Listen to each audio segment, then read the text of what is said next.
বর্তমান দুনিয়ায় অদ্ভুত রহস্যের অভাব নেই। এমন করবেন না, সত্যি পৃথিবীতে এমন অনেক আশ্চর্যজনক রহস্য রয়েছে যা আমাদের ধারণারও বাইরে। কিসে বলতে পারছেন না? আমি বলছি, একটু ধৈর্য রাখুন। নানা রকম রহস্যের মায়াজালে ভরা এই পৃথিবী। বিজ্ঞানীরা বছরের পর বছর গবেষণার মাধ্যমে কিছু রহস্যের উদ্ঘাটন করতে পেরেছেন, তবে এখনও পৃথিবীতে এমন কিছু অদ্ভুত রহস্য রয়েছে যেগুলো বিজ্ঞানীরাও আজ পর্যন্ত সমাধান করতে পারেননি। আমাদের 717 চ্যানেলে আপনাদের সবাইকে স্বাগতম। আজকের এই এপিসোডে আমরা পৃথিবীর 10টি অদ্ভুত রহস্য জানতে চলেছি, যা জানলে অবাক হবেন আপনিও। ভিডিওটি না টেনে সম্পূর্ণ দেখার জন্য অনুরোধ রইল। আপনি যদি আমাদের চ্যানেলে নতুন হয়ে থাকেন, তাহলে এই ধরনের নতুন নতুন ভিডিও পেতে আমাদের চ্যানেলটি সাবস্ক্রাইব করে বেল আইকন প্রেস করতে ভুলবেন না। আমাদের সকল সোশ্যাল মিডিয়া চ্যানেলগুলোকে ফলো করে আমাদের সাথেই থাকুন। আচ্ছা ঠিক আছে, বেশি এক্সাইটেড হওয়ার দরকার নেই। এই সময় কম, শুরু করো। 21 শতকের আধুনিক যুগে বসবাস আমাদের। সাম্প্রতিক কিংবা পূর্বের ঘটে যাওয়া যে কোনো ঘটনাকে বিশ্বাস করতে আমাদের প্রয়োজন হয় উপযুক্ত প্রমাণের। তবে বহু চেষ্টা করেও কিছু রহস্যের কোনো কুলকিনারা খুঁজে পাওয়া যায় না। এমনকি সব ঘটনাই যে ঘটেছে বহু আগে তেমনও কিন্তু নয়।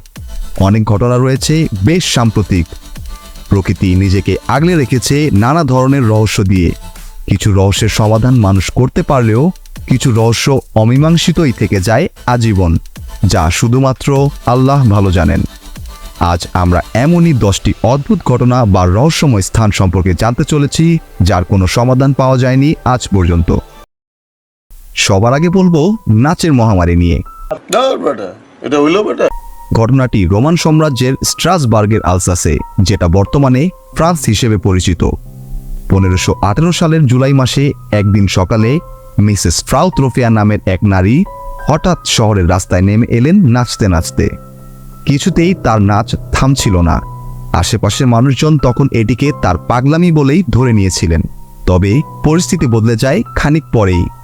একে একে নৃত্যরত মিসেস ত্রোফিয়ার দল ভারী হতে থাকে। তার সঙ্গে নাচে যোগ দিতে থাকে শত শত মানুষ। খুব দ্রুতই পরিস্থিতি চলে যায় নিয়ন্ত্রণের বাইরে। একে একে তার চারপাশের সবাই যোগ দিল নাচে। হঠাৎ দেখে যে কেউ ভাববেন হয়তো তারা কোনো উৎসব পালন করছেন। তবে অনেকের কাছে বিষয়টা কল্পকাহিনীর মতো শোনা গেলেও ঘটনাটি সম্পূর্ণ বাস্তব। টানা এক সপ্তাহ চলার পর বিভিন্ন জায়গা থেকে আসা আরও 34 জন যোগ দেয় এ নাচে। এক মাসে সংখ্যাটি দাঁড়ায় 400 জনেরও বেশি। 400 জন মানুষ একটানা একসঙ্গে শুধু নেচেই যাচ্ছেন, সম্পূর্ণ বিরতিহীনভাবে। কেন এরকম হচ্ছে তা কেউ জানেন না, কেউ বুঝতেও পারছেন না। কোনো এক অদৃশ্য শক্তি তাদের নাচিয়ে নিচ্ছে, শুধু নেচেই যাচ্ছেন তারা। অশুভ কোনো কিছুর জন্য এমন হচ্ছে বলেই ভেবে নিলেন অনেকে। চারদিকে ছড়িয়ে গেল এই খবর। এ মহামারীর নাম দেওয়া হলো ডান্সিং প্লেগ। নৃত্যের মিছিল ধীরে ধীরে মৃত্যুর মিছিলে পরিণত হয়। কয়েকদিনের মধ্যেই নাচতে নাচতে মারা যায় 1 ডজনেরও বেশি মানুষ। এদের বেশিরভাগই মারা যায় একটানা নাচ, ডিহাইড্রেশন, স্ট্রোক এবং ক্লান্তিতে। তবে আশ্চর্যের বিষয়, সর্বপ্রথম নাচ শুরু করা নারী মিসেস ফ্রাউ ত্রোফিয়া তখনও বেঁচে ছিলেন এবং নেচে চলেছিলেন দীর্ঘ 1 মাস। বিরামহীন নাচতে থাকেন তিনি। 1 মাস পর নৃত্য দলের শেষ মানুষ হিসেবে তিনিও মৃত্যুকে আলিঙ্গন করেন। 1518 সালের সেপ্টেম্বরের দিকে এই মহামারীর প্রাদুর্ভাব কমতে শুরু করে। 1 মাস ধরে অবিরাম নাচতে থাকা কোনো ব্যক্তির পক্ষেই সম্ভব নয়, তাই এর যথাযথ ব্যাখ্যাও বিজ্ঞানীরা দিতে পারেননি।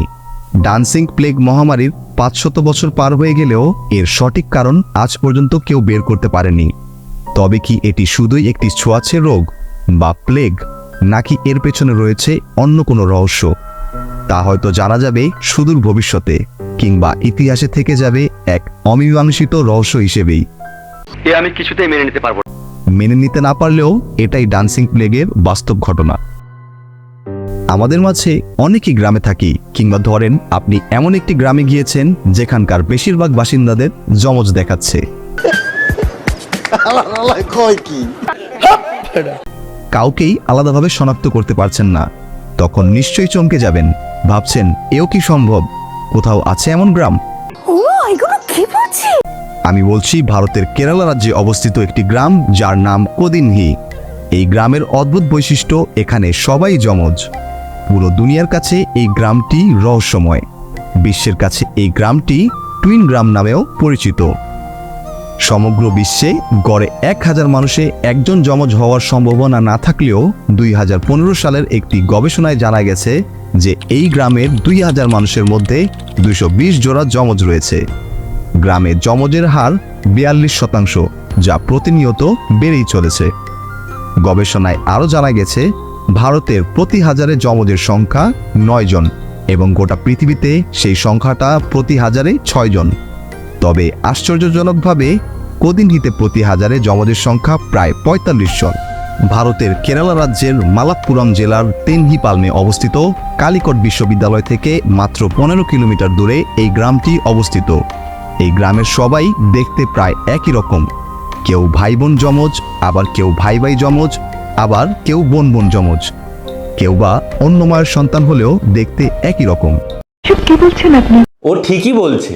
কেন এই গ্রামে এত যমজ শিশু জন্ম হয় এ নিয়ে ডাক্তার ও বিশেষজ্ঞরা অনেক গবেষণা করছেন, তবে এর কোনো বিশেষ কারণ খুঁজে পাওয়া যায়নি। 1949 সালে এই গ্রামে প্রথম যমজ শিশুর জন্ম হয়, যা দিনকে দিন বেড়েই চলছে। 2015 সালে এখানে জন্ম নেয় 15 জোড়া যমজ শিশু। অনেকের ধারণা গ্রামের পরিবেশগত ও জিনগত নানা কারণে এখানে যমজ শিশু জন্মগ্রহণ করে। আবার অনেকেই মনে করেন এসব আল্লাহর দান, এবং সত্যি বলতে আল্লাহর দান ছাড়া এটা কোনোভাবেই সম্ভব না। সঠিক বলেছে। গ্রামটিতে বর্তমানে 450 থেকে 500 জোড়া যমজ রয়েছে। আরও অবাক করা ব্যাপার হলো এই গ্রামে যারা বউ হয়ে আসে এবং এই গ্রামের যেসব মেয়েরা অন্যত্র বউ হয়ে যায় তারাও যমজ শিশুর জন্ম দেয়। তো সুতরাং আপনি চাইলে সেখান থেকে কাউকে বিয়ে করে নিয়ে আসতে পারেন আপনার ভবিষ্যৎ যমজ শিশুর জন্য। বুঝো না এই ব্যাপারটা। আরে না, ওনারা আপনার দল। কথা কি ক্লিয়ার না ভেজাল আছে? শুধুমাত্র ভারতেই নয়, বিশ্বের বেশ কয়েকটি দেশেও বিশেষ অঞ্চলে যমজদের দেখা মেলে, তবে সেটা কোদিনহির মতো নয়। দক্ষিণ ভিয়েতনামের হিপ হাং, ব্রাজিলের ক্যান্ডিডো গোডোই এবং নাইজেরিয়ার ইগবো ওরা গ্রামে দেখা মেলে অনেক যমজের। টাইম ট্রাভেল বা সময় ভ্রমণ, এই শব্দটার সাথে আপনারা সকলেই বেশ পরিচিত। মূলত সিনেমার মাধ্যমে আপনারা অনেকেই পরিচিত টাইম ট্রাভেল মেশিনের সাথে। কিন্তু সত্যি কি এই সময় ভ্রমণ কখনো সম্ভব? এখন পর্যন্ত কেউ দাবি করেনি যে তারা টাইম ট্রাভেল করেছেন বা টাইম ট্রাভেল করার মেশিন আবিষ্কার করেছেন। সত্যি কি তাই? না, মোটেও না। এই পর্যন্ত বেশ কয়েকজন দাবি করেছেন তারা সময় ভ্রমণ করেছেন বা তাদের সাথে ভবিষ্যৎ থেকে দেখা করতে এসেছিল সে নিজেই। আজ আপনাদের সাথে এমনই একজন ব্যক্তির পরিচয় করিয়ে দিব যিনি আপনার মনে প্রশ্ন জাগাতে বাধ্য করবে, সত্যি কি তাহলে মানুষ টাইম ট্রাভেল করতে সক্ষম? ঘটনাটি 2003 সালের। যুক্তরাষ্ট্রের ফেডারেল ব্যুরো অফ ইনভেস্টিগেশন কিংবা FBI শেয়ার বাজার কেলেঙ্কারির জন্য অ্যান্ড্রু কার্লসেন নামের একজন ব্যক্তিকে আটক করে। অ্যান্ড্রু শেয়ার বাজারের মোট 126টি ঝুঁকিপূর্ণ লেনদেন করে, যার বিনিয়োগ ছিল মাত্র $800 এবং তার মোট আয়ের পরিমাণ $800 থেকে $350 মিলিয়ন পৌঁছায়। অতি বিপজ্জনক লোক। FBI এর হাতে আটক হওয়ার আগ পর্যন্ত অ্যান্ড্রু দাবি করেন যে তিনি একজন সময় ভ্রমণকারী বা টাইম ট্রাভেলার। তিনি দাবি করেন 2256 সালের পৃথিবী থেকে তিনি টাইম ট্রাভেলিং মেশিনে চড়ে 2003 সালে পৌঁছেছেন, আর তাই তিনি অতীত এবং ভবিষ্যৎ থেকে তথ্য পান। অবশ্য অ্যান্ড্রুর এ বক্তব্য মার্কিন আদালতে কোনো মূল্য পায়নি, বরঞ্চ আদালতের রায়ে তার জেল হয়ে যায়। সবচেয়ে অবাক করা বিষয়টি হচ্ছে কিছুদিন পর নিজের কথার সত্যতা প্রমাণ দিয়ে কঠোর নজরদারির মধ্য থেকে জেল থেকে বেমালুম হাওয়া হয়ে যান এই সময় ভ্রমণকারী। স্যার, আপনি একটু বাইরে গিয়ে আবার ঢুকেন, আমরা আপনাকে দাঁড়ায় সম্মান করি। লাদাখ মানেই স্বর্গীয় সৌন্দর্যের রূপকথার দেশ। প্রকৃতি তার সকল সৌন্দর্য উজাড় করে দিয়েছে এখানে। চিরসুন্দর প্রকৃতি থেকে শুরু করে এখানকার মানুষ, সংস্কৃতি সবকিছুই যেন এক স্নিগ্ধতায় পরিপূর্ণ। লাদাখের অপার সৌন্দর্যে হারাতে পর্যটকরা ছুটে আসেন এখানে। স্বর্গীয় সৌন্দর্যের মাঝে প্রকৃতির কাছে নিজেকে সঁপে দেন। লাদাখের প্রতিটি জায়গায় রয়েছে সৌন্দর্যের এক অনন্য মাত্রা। অপরূপ প্রাকৃতিক সৌন্দর্যের বাইরেও জায়গাটি রহস্যে ঘেরা।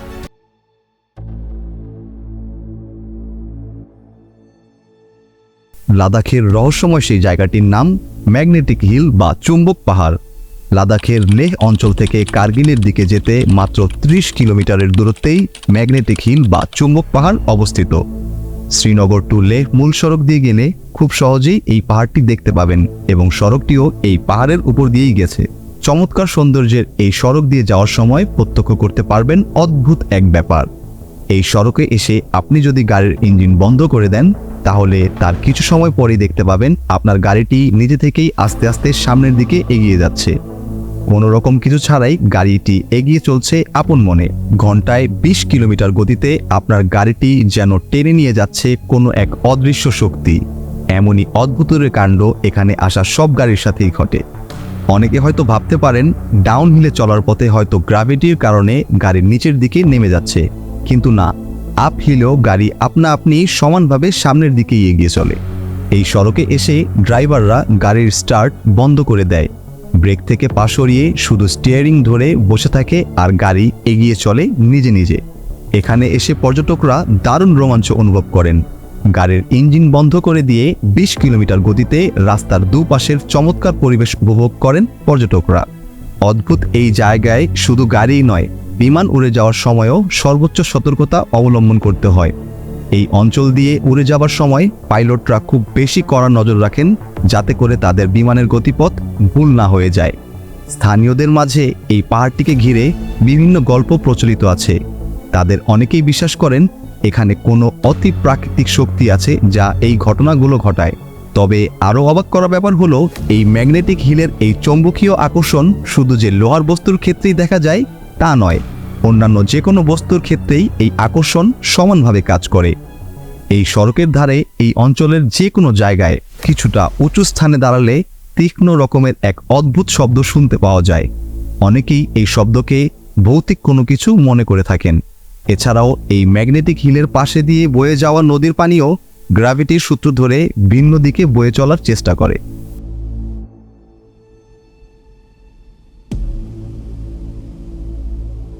এই ঘটনাটি কিন্তু একেবারেই সাম্প্রতিক, মানে 2014 সালের কথা।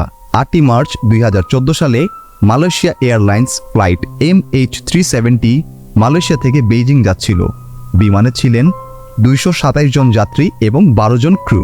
দুর্ঘটনায় হতাহত যাত্রী, বিমানের ধ্বংসাবশেষ, এমনকি ব্ল্যাক বক্স সবকিছু সহ যেন শুধু গায়েব হয়ে গিয়েছিল বিমানটি। চরম রহস্যে হতবাক হয়ে যায় গোটা দুনিয়া। 2014 সালের 9 মার্চ মালয়েশিয়া এয়ারলাইন্সের ফ্লাইট MH370 গায়েব হয়ে যাওয়ার রহস্য আজও পৃথিবীর গভীরতম অমীমাংসিত রহস্যগুলির মধ্যে একটি। ফ্লাইট MH370 বিমান ছিল বোয়িং 777। বিমানটি যেন শূন্যে মিলে গিয়েছিল সেদিন। কিভাবে কি হলো কোনো সূত্রই বার করতে পারেনি পৃথিবীর বড় বড় সব অনুসন্ধান সংস্থা। 8 মার্চ রাত 12টা 41 কুয়ালালামপুর বিমানবন্দর থেকে 227 জন যাত্রী ও 12 জন ক্রু নিয়ে উড়ে যায় ফ্লাইট MH370।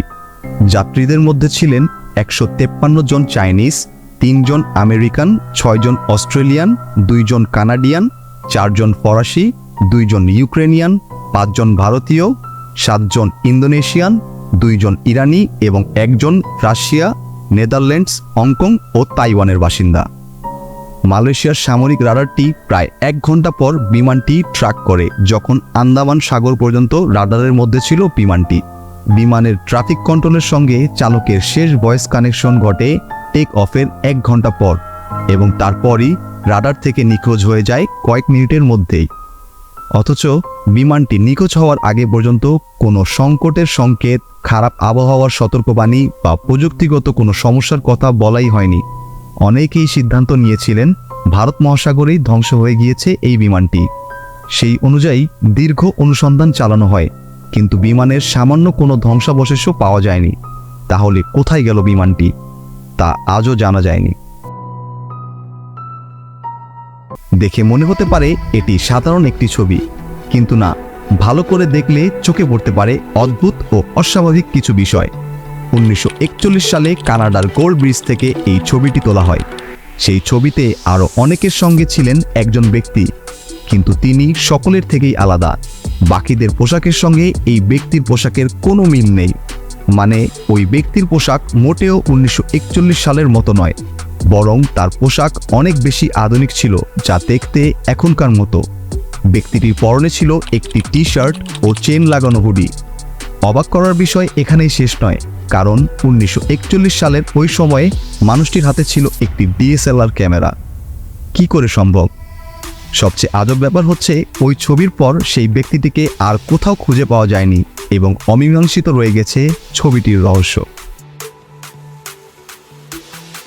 চিলি থেকে প্রায় ৩৬০০ কিলোমিটার দূরে অবস্থিত ইস্টার দ্বীপ। এই দ্বীপের একটি বিস্ময়কর দিক হলো এখানে অনেক আশ্চর্যজনক মূর্তি রয়েছে।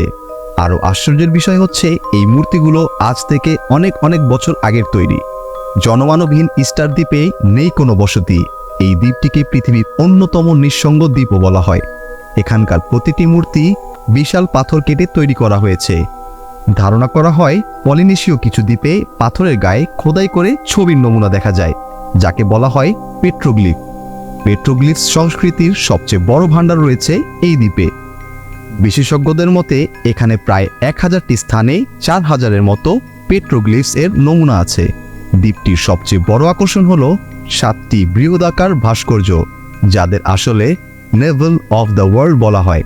স্থানীয়রা এসব ভাস্কর্যকে বলে থাকে মোয়াই।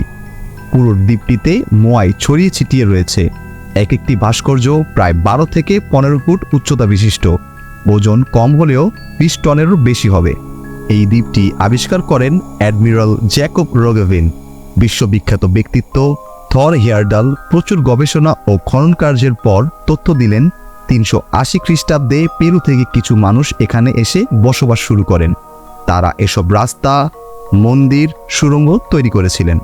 তারপর 1280 খ্রিস্টাব্দে পেরু থেকে কিছু লোকজন এখানে আসেন এবং তারা এই দ্বীপটি দখল করেন। এমনকি তারা দাবি করেন মূর্তিগুলো তাদের তৈরি। তাছাড়া এখানে আছে পাথরের তৈরি 800টি মূর্তির মাথা। এগুলোর মধ্যে সবচেয়ে বড় মাথাটির উচ্চতা 32 ফুট এবং ওজন 90 টন। আর সবচেয়ে বিস্ময়কর বিষয় হলো এখানে যে মূর্তিগুলোর মাথা দেখা যায়, মাটি খনন করলে দেখতে পাওয়া যায় তার পুরো দেহ। আরও একটি রহস্যময় বিষয় হলো মূর্তির মাথায় টুপি পরানো। দেখেই বোঝা যায় টুপিগুলোর কাজ অনেক পরে হয়েছে। আবার টুপি তৈরির কাজ কাঁচা হাতের কাজ, কিন্তু ভাস্কর্যগুলো ছিল একদম নিখুঁত। কেনই বা টুপি পরানো হলো, বা মূর্তিগুলো কিভাবে এখানে আসলো, বা কারা তৈরি করলো, তাও কিন্তু রহস্যজনক। মূর্তিগুলো অতি প্রাচীন অথচ উন্নত সভ্যতার চিহ্ন। এই ব্যাপারটা রহস্যজনক। আবার অনেকে এটাও চিন্তা করে যে দ্বীপটিতে বাইরের জগৎ থেকে এলিয়েন বাস করে গেছে, যার ধ্বংসাবশেষ এই মূর্তিগুলো। ইউনেস্কো কর্তৃক এই রহস্যময় স্থানটিকে বিশ্বের অন্যতম ওয়ার্ল্ড হেরিটেজ সাইট হিসেবে আখ্যা দেয়া হয়। বৃষ্টি দেখতে সবারই ভালো লাগে। এত সুন্দর মাইয়া আমি জীবনেও দেখি নাই। আরে আমি কোনো মেয়ের কথা বলছি না, আমি বলছি যুক্তরাষ্ট্রের পেনসিলভেনিয়ার বসবাসরত ডন ডেকারের কথা, যিনি রেইনম্যান অর্থাৎ বৃষ্টি মানব নামে পরিচিত। ঘটনাটি 1983 সালের। ডন ডেকার ও তার কয়েকজন বন্ধু ভাড়া নিয়ে একটি বাড়িতে থাকতেন। একদিন হঠাৎ ছাদ থেকে জলের ফোঁটা পড়তে থাকে। সন্দেহবশত সকলে মিলে ছাদে যায়, কিন্তু কোথাও কিছু খুঁজে পাওয়া যায়নি। এর মধ্যে সবচেয়ে আশ্চর্যজনক বিষয় হলো শুধুমাত্র হল রুমটিতেই বৃষ্টির ফোঁটা পড়ছিল, যেখানে ডন বসেছিল। এমনকি তিনিও অবাক হয়ে যান, বুঝতে পারছিলেন না তার সাথে কি ঘটছে। তারপর তার বন্ধুরা দেরি না করে ডনকে সেই বাড়ি থেকে বের করে নিয়ে যেতেই বৃষ্টি থেমে যায়, যা দেখে সকলে অবাক হয়ে গিয়েছিল। এরপর একটি রেস্তোরাঁতেও ডনের সঙ্গে একই ঘটনা ঘটে। ওই রেস্তোরাঁয় পৌঁছাতেই হঠাৎ করে সেখানে বৃষ্টি শুরু হয়। এটি দেখে রেস্তোরাঁর মালিক মনে করলেন যে ডনের সাথে কোনো অশরীরীর ছায়া পড়েছে। বিপদ বুঝেই তাদের চলে যেতে বলেন এবং ডন বাইরে বের হতেই বৃষ্টিও থেমে যায়। এরপর ডন বুঝতে পারেন কেবল ঘরের ভিতরেই তার সাথে এটি ঘটছে। ডন ডেকার কোনো এক অপরাধের সাথে জড়িত ছিলেন আর তাকে কারাগারে যেতে হয়েছিল, কিন্তু সেখানেও একই ঘটনা ঘটে। পুলিশ কর্মীরা তা দেখে অবাক হয়ে যান, কারণ এর আগেও যখন তিনি কারাগারে বন্দী ছিলেন এমন কিছুই ঘটেনি। এরপর পুরো বিষয়টি গির্জার এক যাজককে জানানো হয়। ওই যাজকের আসার আগ পর্যন্ত কারাগারের সমস্ত কিছু বৃষ্টিতে ভিজে গিয়েছিল, একমাত্র খ্রিস্টানদের ধর্মগ্রন্থ বাইবেল ছাড়া। এরপর যখন ধর্মযাজক বাইবেল পাঠ শুরু করেন তখন সাথে সাথেই বৃষ্টি পড়া থেমে যায়।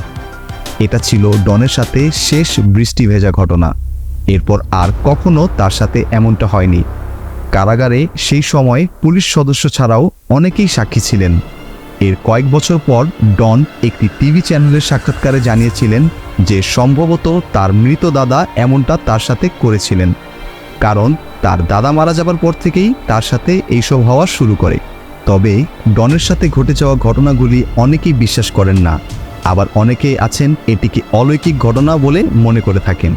তবে যাই হোক না কেন, প্যারানর্মাল গবেষকরা এই বিষয়টি নিয়ে এখনও দ্বিধাদ্বন্দ্বে রয়েছেন। হলিউডের ফ্রোজেন মুভির এলসা ও অ্যানাকে নিশ্চয়ই মনে আছে। এলসার কারণে বরফে জমে যাওয়া অ্যানাকে ভালোবাসা দিয়ে সারিয়ে তোলা হয়। এবার বাস্তবের অ্যানাকেই খুঁজে পাওয়া গেছে। নাম জিন হিলিয়ার্ড। ঘটনাটি ঘটেছে 1980 সালের 20 ডিসেম্বর। ওই দিন জিন হিলিয়ার্ড তার গাড়ি নিয়ে যুক্তরাষ্ট্রের মিনেসোটার লেংবাইয়ের তুষার পড়া রাস্তা ধরে গাড়ি চালিয়ে বাড়ি ফিরছিলেন। বাড়ির কাছাকাছি এসে হঠাৎ তিনি সিদ্ধান্ত নিলেন গাড়ি চালানো থামিয়ে তুষার পড়া রাস্তায় একটু হেঁটে বেড়াবেন। কিন্তু হঠাৎ জিনকে আর খুঁজে পাওয়া যায় না। সবাই তার সন্ধানে বের হয়ে পড়েন। এরপর বাড়ির লোকেরা যখন তাকে খুঁজে পায় তখন তিনি অচেতন অবস্থায় 6 ঘন্টা ধরে তুষার পড়া রাস্তায় পড়ে আছেন।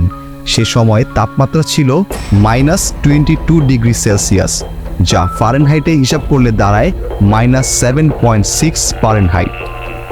যখন তাকে হাসপাতালে নিয়ে যাওয়া হয় তখন তার মধ্যে বেঁচে থাকার কোনো লক্ষণই ছিল না। তুষারে থাকতে থাকতে তার চামড়া এতটাই শক্ত হয়ে গিয়েছিল যে শরীরে ইনজেকশন দিতে পারছিলেন না চিকিৎসকেরা।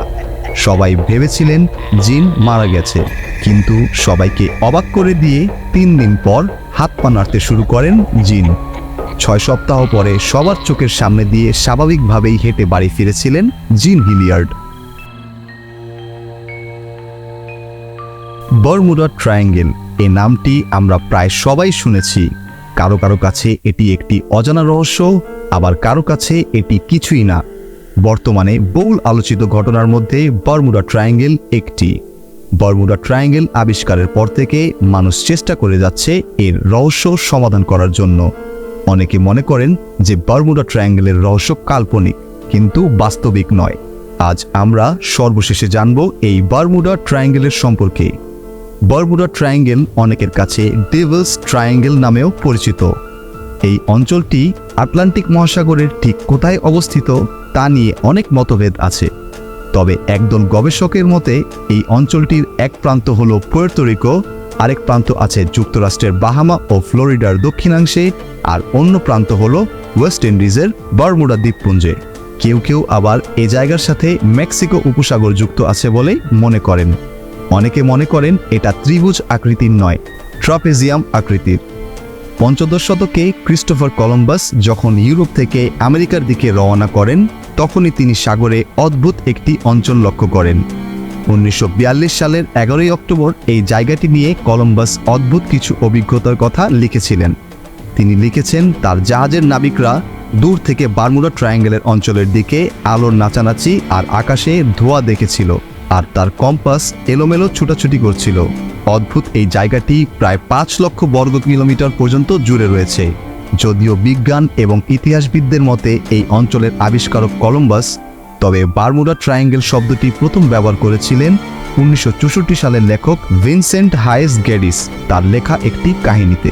1950 সালের 17 সেপ্টেম্বর আটলান্টিক মহাসাগরের নামহীন এক অদ্ভুত এলাকা নিয়ে একটি রিপোর্ট ছাপা হয়, আর এই রিপোর্টের উপর ভিত্তি করে গ্যাডিস লিখেছিল দ্য ডেডলি বারমুডা ট্রায়াঙ্গেল নামক কাহিনীটি। এই বারমুডা ট্রায়াঙ্গেল নিয়ে মানুষের মনে চিন্তা ভাবনার কোনো শেষ নেই। অনেকে মনে করেন যে এখানে অতি প্রাকৃতিক কোনো শক্তি রয়েছে, আবার অনেকে মনে করে এই অঞ্চলটিতে ভিন গ্রহের প্রাণীর বসবাস রয়েছে। এখানে যে দুর্ঘটনাগুলি ঘটে সেগুলো নাকি তারাই ঘটায়। যে জাহাজ, উড়োজাহাজ উধাও হয়ে যায় সেগুলোর পিছনে নাকি তারাই দায়ী। অনেকে মনে করে এই অঞ্চলে একবার যারা যায় তারা আর ফিরে আসে না, আর যারা ফিরে আসে তারাও পরবর্তীতে কোনো দুর্ঘটনার শিকার হয়। আবার অনেকে মনে করেন যে এই অঞ্চলে শক্তিশালী চৌম্বক রয়েছে যা সবকিছুকে আকর্ষণ করে, এর ফলে জাহাজ ও বিমানগুলো হারিয়ে যায়। আবার অনেকে মনে করেন এই অঞ্চলে ওয়ান হোল রয়েছে যা জাহাজ ও বিমান সবকিছুকে টেনে নেয়। এই অঞ্চল নিয়ে যে শুধু আজগুবি চিন্তা ভাবনা করে তাই না, অনেকে আবার এটিকে কিছুই মনে করে না। অনেকে মনে করে যে এখানে কিছুই নেই, সব ভ্রান্ত ধারণা। যখনই কোনো বিমান বা জাহাজ বারমুডা ট্রায়াঙ্গেলে গিয়েছে তখন সেগুলো কিভাবে যেন হারিয়ে যায়, কিংবা সেখান থেকে যদিও ফিরে আসে তবু মুখোমুখি হয় অদ্ভুত সব ঘটনার। এসব ঘটনার কারণে বারমুডা ট্রায়াঙ্গেলের রহস্য যেন আরও গভীর হয়ে উঠেছে। একটি মালবাহী জাহাজ 1872 সালের 5 ডিসেম্বর নিউ ইয়র্ক থেকে রওনা করে। অনেকদিন পার হয়ে যাবার পর জাহাজটি যখন গন্তব্যে পৌঁছয়নি তখন শুরু হয় খোঁজাখুঁজি। অনেক চেষ্টার পর জাহাজটিকে বারমুডা ট্রায়াঙ্গেল এলাকায় খুঁজে পাওয়া যায় ভাসমান অবস্থায়। কিন্তু অদ্ভুত ব্যাপার হলো সব মালপত্র খাবার দাবার একদম অক্ষত ছিল, শুধু ছিল না জাহাজে কর্মরত 11 জন কর্মী। প্রথম বিশ্বযুদ্ধের সময় মার্কিন সরকার ব্রিটিশদের সাহায্য করার জন্য ইউএসএস সাইক্লপস নামক একটি জাহাজ পাঠায়। 1918 সালের ফেব্রুয়ারির শেষের দিকে জাহাজটি বারমুডা ট্রায়াঙ্গেলের কাছে এসে কোনো চিহ্ন না রেখেই উধাও হয়ে যায়। এর সাথে উধাও হয়ে যায় 306 জন ক্রু। ঠিক একইভাবে একই জায়গা থেকে 1941 সালে গায়েব হয়ে যায় ইউএসএস প্রোটিয়াস আর ইউএসএস নিরিয়াস নামের আরও 2টি জাহাজ। তবে জাহাজের ঘটনাগুলোর মধ্যে সবচেয়ে বিখ্যাত হলো মেরিন সালফার কুইন নামক জাহাজ নিখোঁজ হওয়ার ঘটনাটি। 15,000 টন সালফার আর 39 জন ক্রু নিয়ে 1936 সালের 2 ফেব্রুয়ারি রওনা হয় জাহাজটি। 4 ফেব্রুয়ারি জাহাজটি যখন বারমুডা ট্রায়াঙ্গেলে অবস্থান করছিল তখন হঠাৎ রেডিও ট্রান্সমিশন অফ হয়ে যায়। অথচ কিছুক্ষণ আগেও কমান্ডার বলছিলেন কত সুন্দর আবহাওয়া, কি চমৎকারভাবে নেভিগেশন চলছে। কোনো বিপদ সংকেত ছাড়াই হঠাৎ 600 ফুটের এই জাহাজটি মানুষগুলোকে নিয়ে একদম গায়েব হয়ে যায়। এখন আসি বিমানের কথায়। সবচেয়ে বেশি আলোচিত ঘটনা হচ্ছে ফ্লাইট 19 নামক 5টি বিমান নিখোঁজ হওয়া নিয়ে। 1945 সালের ডিসেম্বরের শুরুর দিকে ইউএস নেভির সেরা 5 জন অ্যাভেঞ্জার নিয়ে একটি বম্বার প্রশিক্ষণ মিশনের জন্য রওনা হয়। বিমানগুলো যখন বারমুডা ট্রায়াঙ্গেলে অবস্থান করছিল তখন বিমানগুলো ট্রাফিক কন্ট্রোলের সাথে সকল যোগাযোগ বিচ্ছিন্ন হয়ে যায়। ওই 5টি বিমানের খোঁজ আজও পাওয়া যায়নি। তো আজ এই পর্যন্তই, আবার দেখা হবে আমাদের পরবর্তী ভিডিওতে ইনশাআল্লাহ। ভিডিওটি ভালো লেগে থাকলে লাইক, কমেন্ট এবং শেয়ার করতে ভুলবেন না। আশা করি অবশ্যই আপনারা আমাদের চ্যানেলটি সাবস্ক্রাইব করবেন। আল্লাহ সবাইকে ভালো রাখুক, সুস্থ রাখুক। ফি আমানিল্লাহ। আল্লাহ হাফেজ।